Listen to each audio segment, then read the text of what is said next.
EA released the best event of the year, the NHL 24 Fantasy Hockey event. And in today's video, we're going to be diving into which cards are worth it and which ones you should avoid. Whether you're new to NHL 24, you're a returning player like myself, the Fantasy Hockey event remains one of the best events of the year. If you're unfamiliar with how it works, it ties to the real game of NHL. For every forward that scores a goal, they'll go up a +1 overall. Defenseman will get a +2, and goalies will get a +1 for every single win. What makes this event so fun is two things. A, it's tied to the real game, so these players can get high overalls very quickly before the rest of the game catches up. And simultaneously, these cards cost nothing to upgrade. The only downside is that these cards are very expensive and they start off on lower overalls than most. So in today's video, we're going to break down which players have the best chance of reaching 99 and the ones that you can get the best return on your investment. What makes these cards worth it is their ability to hit 99. First up, we have the Tomas Hertl, 6'3" with gold unstoppable force. He needs 27 goals in order to become a 99. He's only put up more than 27 twice in his career with 22 goals last year. With the Sharks offense being pretty much non-existent and Erik Karlsson telling us what it looks like when you're the best player on a horrible team, he might actually have a good chance to hit it. Next up, we have the 80 overall Rasmus Sandin with gold stick 'em up. Keep in mind for defensemen, for every goal they get, it's +2 to their overall. So he only needs 10 goals in order to become a 99. Unfortunately, the most he's ever had was 5 goals. However, he's never really had a full season, and he's in a different organization now with the Capitals. He's one of the more unpredictable players when it comes to this. However, he could easily score 3 goals in a week and be an 86 overall time. Next up, we have Drew Doughty with Silver Seeing Eye and Gold Shutdown. His abilities are actually one of the best that I've seen on these fantasy cards so far. Last year, he put up 9 goals. He's put up double-digit goals multiple times in his career. Obviously, he's in the later stages of his career. However, the Kings are better now than they have been in quite some time. And with an average ice time of almost 26 minutes a game throughout his career and being on that top power play, I think Drew Doughty actually has a pretty solid chance to hit 99 overall. Next up, we have Nick Suzuki with Silver Close Quarters and Gold Born Leader. He's going to need 24 goals to hit 99. The most he's ever had was last year when he had 26 goals. Prior to that, his tally was 21. I think he may hit it, but it's probably not going to be until the remaining cards are catching up in the game already. And our last Master Set player for week 1 is nobody other than Trevor Zegras. He's going to need 25 goals in order to become a 99. His top that he's ever done has been 23 actually in the last 2 years. So he's a better player than he has been, and also the Ducks are playing better than they have since he's been on that team. I think he does also have a shot, but much like Nick Suzuki, it probably won't happen until later on in the year.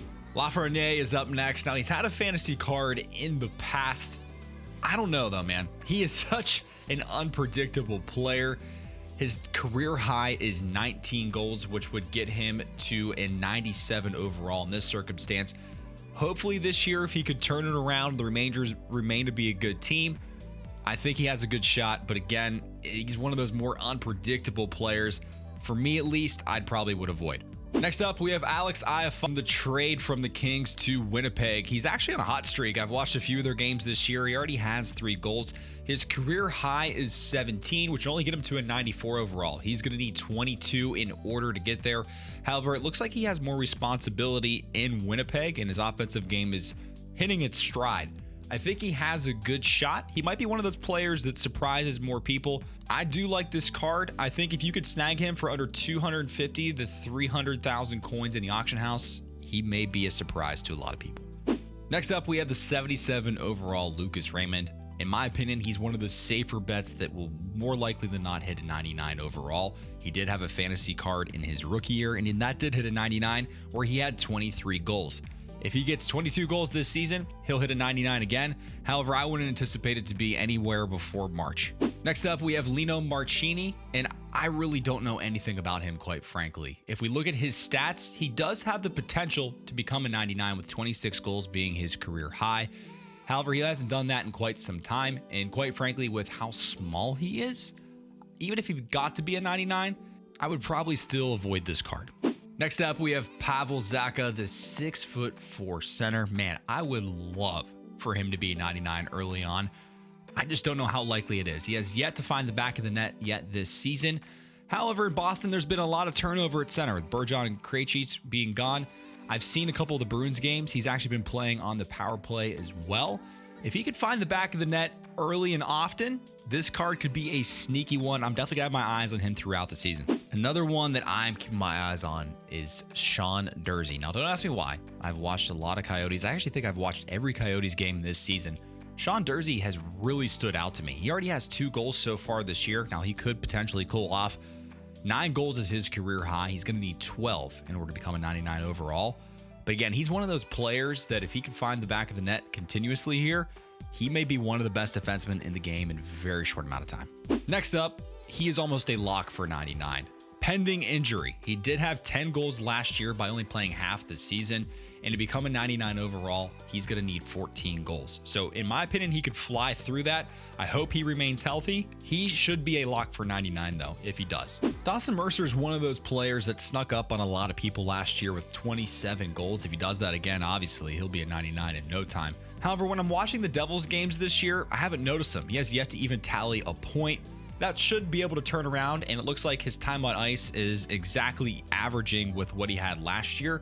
So we will see, but again, he's one of those cards that even if he does hit 99, it's not going to be for a while. Like many other players that are non-NHLers, Oliver Bonk is one of the other sneaky cards that could hit a 99. He's in the OHL and on one of the best teams in the OHL, being the London Knights. If you could find him for under $400K in the auction house, to me, that's a great buy. Next up, we have Shea Theodore from the Stanley Cup champion Vegas Golden Knights. He's going to need 13 goals in order to hit a 99. Petrangelo's hurt right now, so he may see more time on the power play and just more time on ice in general. That could help his chances in getting a 99 overall sooner rather than later. In fact, his ice time is up on average about 2.5 minutes from last year. Next up, we have Jonathan Dahlen. I'm not really sure, and quite frankly, I don't know much about this player. If you look at his stats, though, he's hit 36 goals one time. If he does that, well, he's way more than 99. So again, if this is one of those cards, if you could find him for cheap in the auction house, he may actually sneak up on quite a few people. Matty Beniers is up next. The Calder Trophy winner is going to need 26 goals in order to become a 99. He had 24 last year in his rookie season. I've watched a lot of Kraken game. He's a -5. He's been a liability, to say the least, defensively. Hopefully he can get out of this funk. We shall see. That being said, I don't really love his chances of being a 99. If he is, he's going to be one of those players, again, that doesn't hit it until the remaining cards are already catching up. Next up, we have Carter Hart. This is a hard pass for me, guys. It's definitely not worth any fantasy hockey goalie I've really never even seen be worth it, especially on the Philadelphia Flyers, where he's going to need wins to increase his overall. The Flyers look good. I'm not going to lie. They look a lot better than what I thought they would be. However, I can't see that continuing throughout the rest of the season. He's one that I would avoid. Now, I mentioned before that some of the players in different leagues outside the NHL, you might be able to get for a bargain based on not a lot of players that play the game watching the other leagues. He's not one of the players I would target. His max goals ever in his career have been 23, and that would only get him to a 96 overall. Again, not bad, but I wouldn't bet my money on him becoming a 99. Justin Falk is one of those players that has had a very strong season before. When he was with the Hurricanes, he was extremely offensive oriented. I haven't noticed him quite as much offensively since he's been in St. Louis. He has yet to score a goal this season, but his career high is 17. Again, if he's one of those players that gets hot and can find the back of the net early and often, he may become one of the best right-hand defensemen in the game. Nicholas Robertson is one of those players that can definitely find the back of the net. If he remains in the AHL, I like his chances actually of becoming a 99 overall. However, if he gets called up to Toronto at any point, I would probably avoid picking up this card as well. So let's talk about sets for a second. You're going to need 32 collectibles in order to get the random player set that's not included in the MSPs. Guys, that is a hard avoid on this set. I would spend your collectibles elsewhere. I'd prefer to get the guaranteed MSP. This week, there really aren't any MSPs that are jumping off the page to me. I would hold your collectibles and wait until week 2. However, if you did want to make these cards, you could turn in anywhere between gold players all the way up to 85s for collectibles.